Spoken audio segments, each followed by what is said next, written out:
Are you craving a vintage diver and have $1,200 to spend? Well, you can have the Yema Superman 1963, or you can have the SEIKO SPB143, both originating from the 60s but remade for modern times. But which one is better? Let's find out. First off, pricing. $100 difference. The 63 mass, $1,200 USD, and the Yema Superman, $1,099 USD. So let's throw out pricing right now. But which one of these gives you more watch for the money? We're gonna have a quick look at those specs. The Superman is thinner at 13, 63 mass, 13.3, and the Superman also has a taller boxed sapphire crystal. So in reality, it is maybe a mil thinner because the boxed sapphire on the 63 mass is very minor. Lug to lug, both around 48, and the dimensions 39 versus 40.5, and the crowns 6.3, 6.4. These watches are very similar in dimension, both from the 60s, both with that vintage charm, but the weight, 179 grams on the 63 mass. The Superman, with all the links, 127. Huge difference, and you can feel it definitely on the wrist. For all-day comfort, I do prefer a lighter feel. When we look at the design of these two beauties, the SEIKO definitely has a sportier vibe with its all brushed case, but there is a high polished bevel that travels across the case. Quality on the case is fantastic and it feels solid.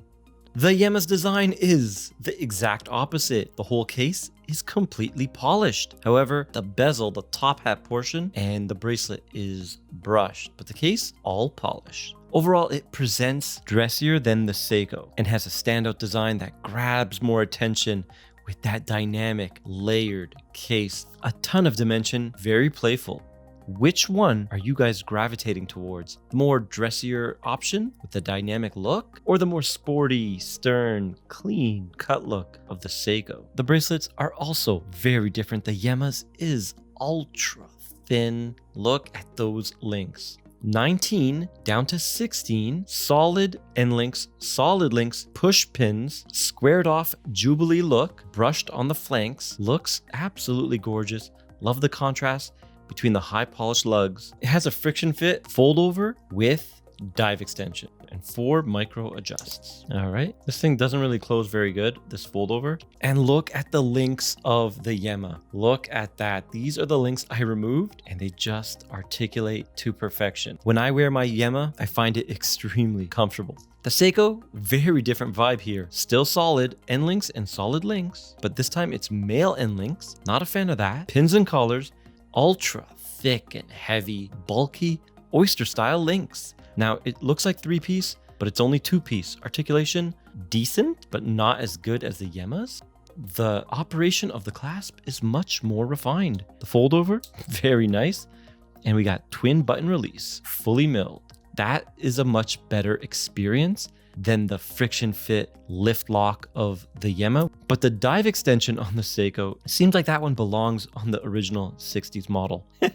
They did not update that yet. On my 6.5-inch wrist, the SEIKO wears absolutely perfect. I do wish it was a bit thinner to give it that premium feel even more. The Superman is thinner, and I wear it a little bit higher on my wrist. Gives it a little bit more swag and has a nice lean to it. It absolutely feels more vintage on the wrist than the SEIKO. The SEIKO really does well on a leather strap. I know, diver leather, but it just looks so professional. It can even pass for a Bond watch. It's gorgeous on leather. Okay, we're gonna quickly check them out on the Timegrapher. We do have the 6R 3570 hours, hack and wind automatic, 21.6 VPH.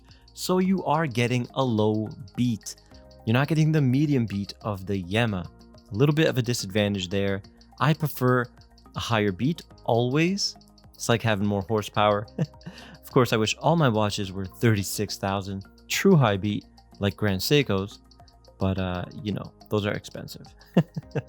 So as we can see here, we're gonna ignore the first number at -3, the fourth and final round, -8, pretty strong amplitude, little bit of error. So that is actually within spec. Okay, now let's check out the Superman. We have the Sellita SW200, 28.8 VPH, 26 joules hack and wind automatic, only 38 hours of power reserve. All right, much less than the SEIKO, but look at the rate. 0 milliseconds error, strong amplitude, 0, -2, -2, -2. Let's ignore the first number and the fourth and final round, -1. Now, when we look at the history, SEIKO has a more illustrious history with world firsts and unbelievable contributions to horology. Yema does have history. They are from 1948 and they've been to space. So decent history, but not equal to SEIKO's history. But you can be proud to wear any one of these two watches, for sure. The Yema, $100 less and has a nice Swiss movement. It seems very compelling. And remember, Yema sells direct to consumer right on their website. You can also get a decent discount on SEIKOs, so you can factor that in. But Yema, because they sell direct, they also have a discount program. If you buy, I think, 2 Yemas, 2 or 3, you get 25% off your next purchase. They have a tier system and a reward system. So it's like being loyal to an AD and then you get discounts from them. If you're in the market for a vintage diver remade, which one would you go for? Let me know down below. And if you're still here, please remember to subscribe and check out the videos on the right of your screen right now. And I'll see you in the next one.